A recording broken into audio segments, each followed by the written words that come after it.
93 FM. 93 Equinox Radio.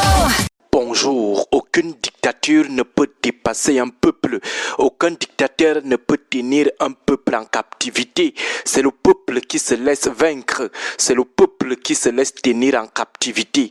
Lorsqu'on dit Vox Populi, Vox Dei, c'est de la pure vérité. La voix du peuple demeure la voix de Dieu, c'est la voix sacrée, c'est au peuple d'en faire bon usage. Personne ne peut dominer cette voix, aucune dictature ne peut dépasser un peuple, même dans les urnes. Si les gens du 6 novembre nous tirent au sol depuis 1982, c'est parce que nous, le peuple, avons décidé que ça soit ainsi, volontairement ou involontairement. Bientôt, les pleurs vont s'accentuer, les pleurs vont retentir avec force dans tous les 4 coins du pays.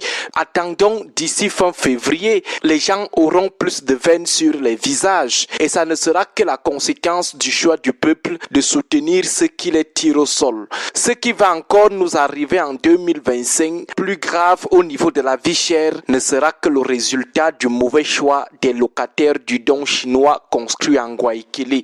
Si ce pays est au sol aujourd'hui, c'est en grande partie à cause du mauvais choix des locataires du don chinois.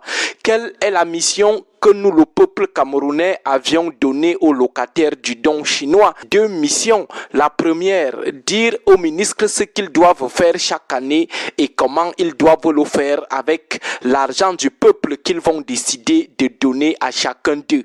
Voilà la première raison pour laquelle on choisit les gens pour être députés ou sénateurs. Aller dire souverainement, librement au pouvoir exécutif ce qu'il doit exécuter. Et ce qu'il doit exécuter est dit dans des textes qu'on appelle les lois. On parle du vote des lois dont ils sont des inspirateurs. Maintenant, les ministres peuvent aussi venir avec leurs propositions de ce qu'ils comptent exécuter. Les parlementaires examinent et voient si c'est bon. La deuxième raison pour laquelle on a choisi les locataires du don chinois de Guayaquil, c'est de vérifier si les ministres font ou ont fait ce qu'ils leur ont demandé de faire pour le bien du peuple. C'est-à-dire, ils cherchent à se rassurer que l'exécutif a finalement exécuté ce qu'ils leur ont demandé d'exécuter. Voilà les raisons pour lesquelles nous décidons chaque fois de voter tel comme député ou sénateur. Vous voyez que ce sont eux qui, en principe, tiennent la vie du pays en main.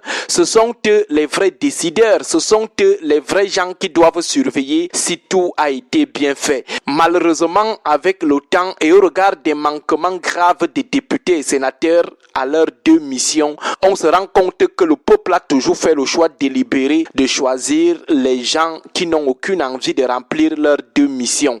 Pendant plus de 42 ans, les populations décident de voter comme députés ou sénateurs des gens qui ont la tête ailleurs, des gens qui, une fois élus, font tout sauf ce pourquoi ils ont été élus. Ils ne remplissent pas leurs 2 missions qu'on vient juste de décrire. Finalement, à qui la faute si ce n'est au peuple camerounais? Vous votez les gens par tribalisme, vous votez les gens parce que vous détestez les autres ethnies et tribus, vous votez les gens parce qu'ils viennent vous donner des kilos de riz et de poisson, vous les votez parce qu'ils viennent vous tromper avec les petits billets de 2 000 au village, vous les votez sur la base de tout sauf sur la base des 2 missions qu'ils ont à remplir au Parlement ou alors une fois installés dans le don chinois de Guayaquil. Avant même début mars, on va entendre les pleurs partout. Personne ne va imaginer que c'est à cause des locataires du don chinois de Guayaquil. Tout ce qui va nous arriver, tout comme ce qui nous arrive depuis 1982, ce sera à cause des locataires du don chinois de Guayaquil. Pourquoi?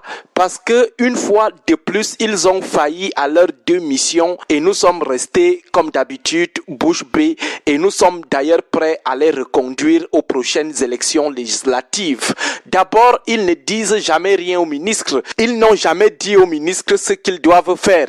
Ils attendent toujours que ce soit les ministres qui viennent leur dire ce que eux, les ministres, comptent faire. Nos députés et sénateurs ne proposent rien. Ils ne sont initiateurs d'aucune loi. Tout vient du pouvoir exécutif. Ensuite, même bien analyser, bien étudier ce que les ministres viennent leur proposer avant de se prononcer, avant de voter, avant de laisser passer, ils ne le font pas. Ils ont seulement la tête dans leur buste business et leur gros salaire. Ils font passer les lois comme des lettres à la poste. Ce mois, les ministres devaient déposer ce qu'ils comptent faire en 2025, 15 jours avant le 12 novembre. Cela n'a pas été fait. Curieusement, nos députés n'ont pas bronché. Or, les ministres doivent déposer ça avant afin de permettre à nos députés d'avoir le temps de bien lire, d'examiner, de vérifier si ce que les ministres comptent faire est bien pour le peuple. Mais nos locataires du don chinois de Ngwaekele ont dit ah. Le texte est finalement arrivé ce week-end. 115 pages avec des annexes. Nos députés vont seulement valider sans même le lire après un semblant de discussion. Enfin, la mission de vérifier ce que les ministres ont d'abord fait l'année passée ou les années écoulées. La loi de règlement pour voir s'ils ont bien travaillé ou s'ils ont bien géré l'argent de l'année passée. Nos députés n'ont même pas jeté un coup d'œil sur l'autre là. Ils ont seulement dit c'est bon. Conséquence, 2025, tout le monde va pleurer à nouveau comme un nourrisson.